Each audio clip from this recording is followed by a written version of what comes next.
Hello my friends, welcome back. Today we are going to be starting a gate to kind of keep a dog out from a baby room. And I guess later on probably to help keep the baby in a little bit. It's mostly for the dog though. So how I designed this, I'll kind of take you in closer.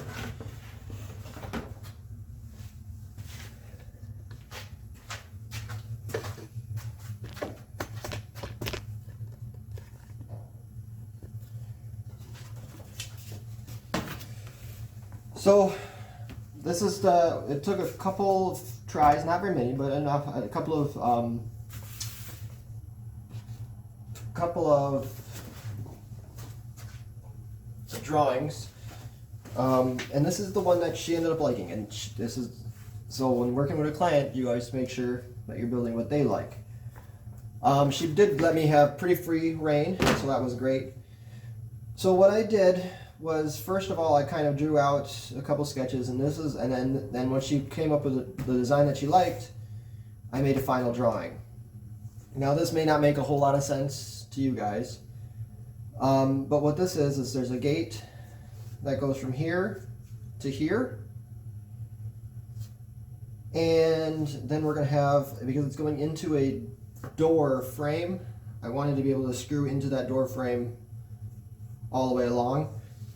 And I wanted to be able to recess the hinges, so there's going to be a 1-inch board on either side of this, 1-inch thick board that's going to have an L-shape design, because it's going to have a stop basically. So the gate's going to swing out, and then there's going to be a stop on the inside of that the gate will shut up against, and it'll be on both sides. So that'll make a nice secure thing, so if the dog jumps on it or whatever, they're not going to move the gate, break hinges or anything like that. So it's going to be really nicely secured. So that's what these two things are. They're just two little L-shaped brackets to stop the gate from moving inward. And I just put where the latch is going to go. The latch is just going to be one of those bolt latches. It's not child safe necessarily, but like I said, it's mostly for keeping a dog out.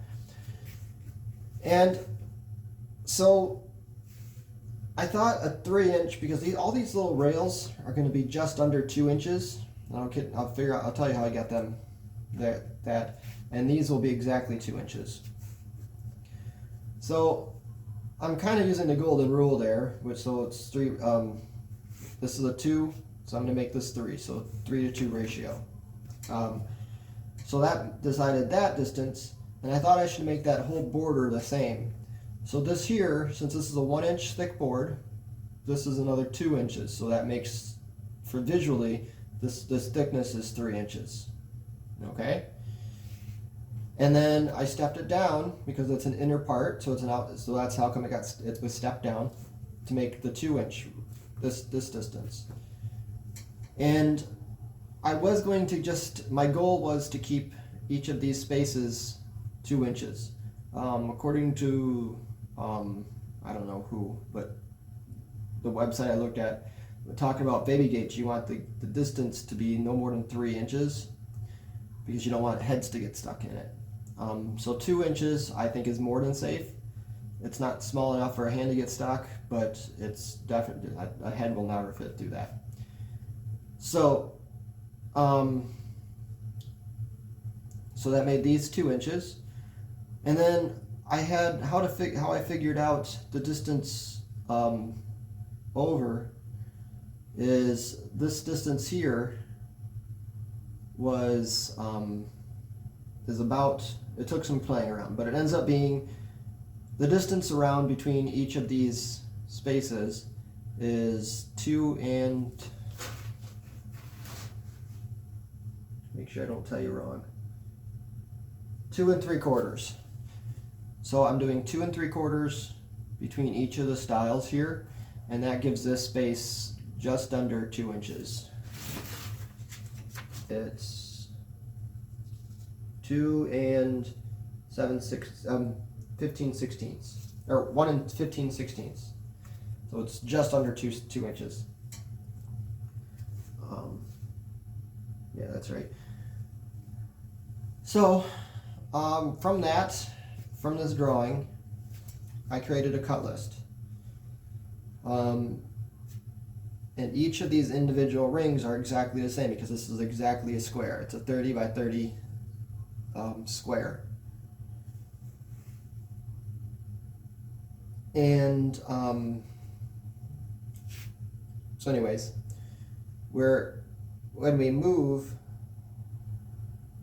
so each one of these inner side things will be, that's how I got these. So I labeled them all out, so I got it.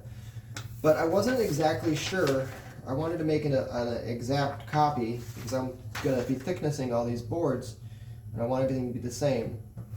So what I did was I drew out as a full-size scale on a piece of cardboard. And my main worry was one of these sections, one of the squares, because they're all exactly the same. These are 11 inches. It's 11 inch by 11 inch square. So what I did was I just took my compass and just marked that out. Walked it around. And I drew lines, and then I measured the distance of those things, and that's how I got that 1 and 15/16. So that's why I drew it out in one full size. And I also wanted to check and see what the actual angle was. Now, probably should have been able to figure this out, but it is a 45-degree angle. Logic should have told me that, but I just wanted to make sure that there wasn't anything funky. So it's exactly 45 degrees, so that makes nice because I can use my combination square to figure that out. So anyways, I know this is kind of long-winded, but this is this was my design process for this. So what I'm going to do now is I'm going to start the milling process of all these boards. The things I need to watch out for, I need to specifically get right, is I need to get the outside borders the correct thickness. I can't change that at all because that'll mess up all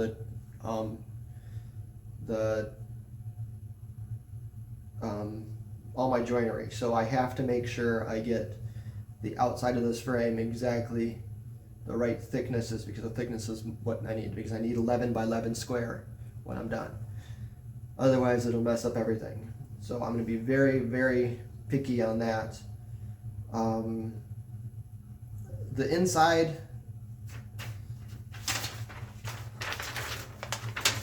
these inside parts, these diagonals, I can be off a little bit on that.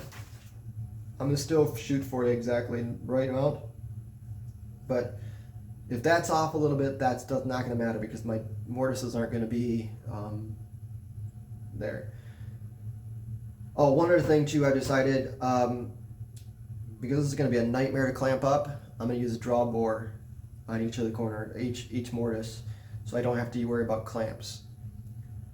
So anyways, again, when you're designing, you always want to be thinking about how you're going to be putting this all together.